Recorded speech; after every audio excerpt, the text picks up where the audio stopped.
সত্য কখনো চাপা থাকে না।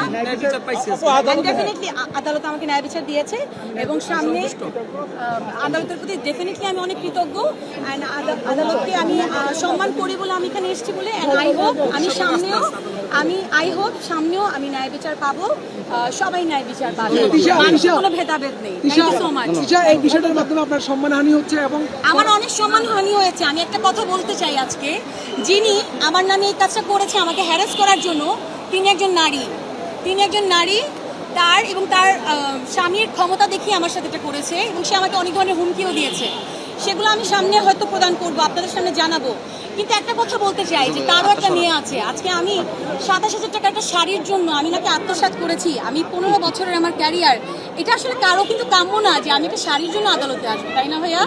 সো আমার কাছে মনে হয় তারও একটা মেয়ে আছে, তারও একটা জীবন আছে, সেও একজন নারী। সো এই জায়গা থেকে আসলে কারোর জন্যই কাম্য না।